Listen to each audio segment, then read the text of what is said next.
যেই জোট আদর্শের কথা বলতে পারে না ওই জোটকে বাংলাদেশের মানুষ লাল কার্ড দেখাবে। ভারতের সাথে গোপনে মিটিং করে তখন বলে বাংলাদেশে শরিয়া প্রতিষ্ঠা করবে না। আপনাদেরকে কৃষক কার্ড দিচ্ছে, শ্রমিক কার্ড দিচ্ছে, টাকা কেউ যদি চাঁদার জন্য আপনাদের কাছে আসে, আল্লাহর নামে কসম করে বলছি খাম্বার সাথে বেঁধে রাখবো। এই 52 বছর নানা তন্ত্রমন্ত্র বাংলাদেশে দেখেছি।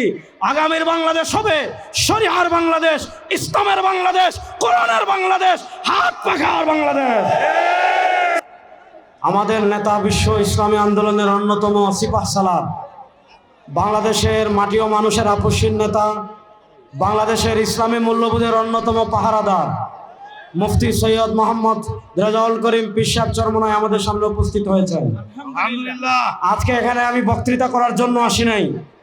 জাতীয় উলামা মাশায়েখ আইম্মা পরিষদের কেন্দ্রীয় যুগ্ম সাধারণ সম্পাদক আমার ভাই মুফতি ইসমাইল সিরাজির পক্ষে ভোট ভিক্ষা চাইতে আপনাদের কাছে এসেছি।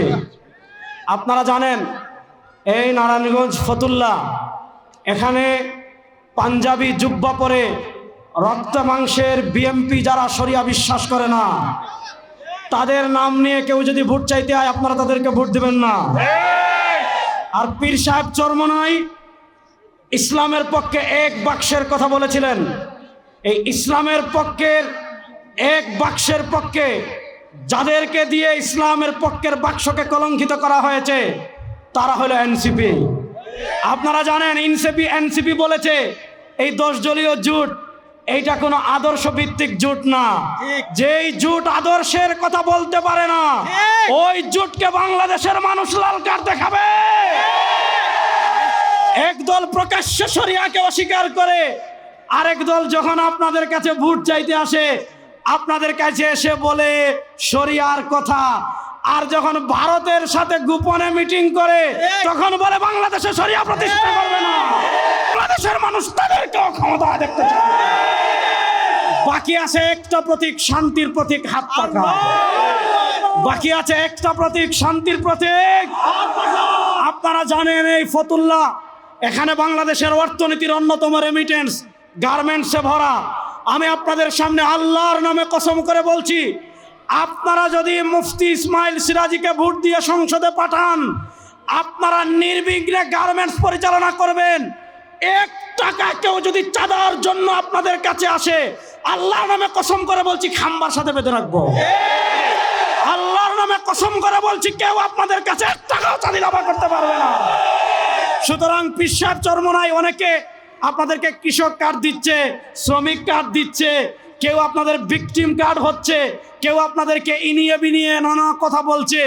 পীর সাহেবের কথায় কোনো যদি নাই, কোনো কিন্তু নাই, কোনো তবে নাই। আমাদের কথা ডাইরেক্ট যদি হাত পাহাড়ের জায়গায় আসে, যদি আপনারা মুফতি আমার ভাই মুফতি ইসমাইল সিরাজিকে আপনারা সংসদে পাঠান, মুফতি ইসমাইল সিরাজি প্রথম দিন সংসদে যেই বক্তব্য দিবে সেই বক্তব্যে ইসলামের পক্ষে, শরিয়ার পক্ষে, কোরআনের পক্ষে। ইসলামের প্রশ্নে মুফতি সিরাজি আপোষ করবে না, কোরআনের প্রশ্নে মুফতি ইসমাইল আপোষ করবে না। সুতরাং মুফতি ইসমাইলকে সংসদে পাঠানোর জন্য এই আগামী 10 তারিখ পর্যন্ত ঘাম ধরানোর জন্য প্রস্তুত আছেন? 1 নম্বর, আপনারা যারা আছি আমাদের ভোট কোন প্রতীকে হবে? জোরে বলেন না। পীর সাহেব চরমনাই গিয়ে বলে আমাদের প্রতীক কোন প্রতীক, আমাদের ভোট কোন প্রতীকে হবে? শুধু আমাদের ভোট না, আমাদের প্রত্যেকের ঘরে মা আছেন না নাই, বোন আছেন না নাই, চাচা আছেন না নাই, চাচি আছেন না নাই, ভাবি আছেন না নাই। আমাদের সবার ভোট আমরা কোন প্রতীকে আনবো? এরপর আরেকটা কথা বলে শুনেন, আমাদের প্রত্যেকের যাদের মা আছেন, বোন আছেন, ভাবি আছেন, তাদেরকে বলবেন যে আমাদের কিছু সীমাবদ্ধ আছে। আমরা অনেক জায়গায় প্রকাশ্যে অনেক মহিলা যারা বেগানা, শুনেন পীর সাহেব চরমনাই থেকে আমরা এই রাজনীতি শিখেছি। আমাদের জীবন যাবে, ইসলামের কোনো বিধানে আমরা কখনো আপোষ করব না। আমরা রাষ্ট্রে ইসলাম প্রতিষ্ঠার কথা বলবো, আবার পর্দার বিধান লঙ্ঘন করব।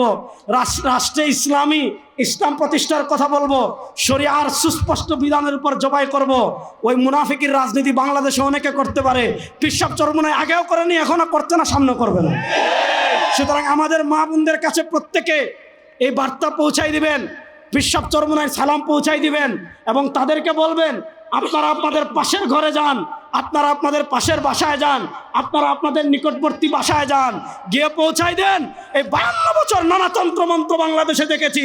আগামীর বাংলাদেশ হবে শরিয়ার বাংলাদেশ, ইসলামের বাংলাদেশ, কোরআনের বাংলাদেশ, হাত পাখার বাংলাদেশ।